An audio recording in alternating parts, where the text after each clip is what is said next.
В рамках интернет-акции «Ухожу я в мир природы», посвященной 230-летию со дня рождения Аксакова, представляем для пользователей рассказ Сергея Аксакова «Начало лета». Это рассказ о наступлении самого теплого времени года, рассказ о лете, о прекрасной поре беззаботного веселья, песен и любви. Прошла весна, соловей допел свои последние песни, да и другие певчие птички почти все перестали петь.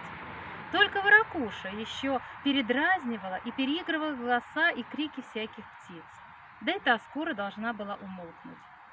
Одни жаворонки, вися где-то в небе, невидимые для глаз человеческих, рассыпали с высоты свои мелодические трели, оживляя сонную тишину знойного молчаливого лета. Да, прошла голосистая весна, пора беззаботного веселья, песен и любви. Прошли летние повороты, то есть 12 июня. Поворотило солнышко на зиму, а лето на жары, как говорят русский народ.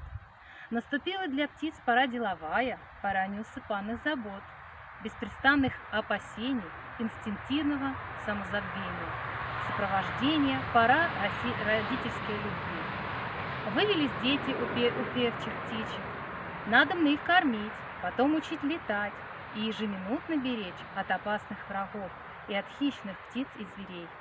Песен уже нет, а есть крик. Это не песня, а речь.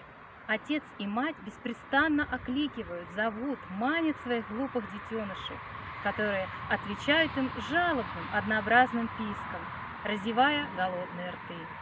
Такая перемена совершается в какие-нибудь 2 недели, в продолжении которых я не выходил за город, сильно поразила и даже опечалила меня.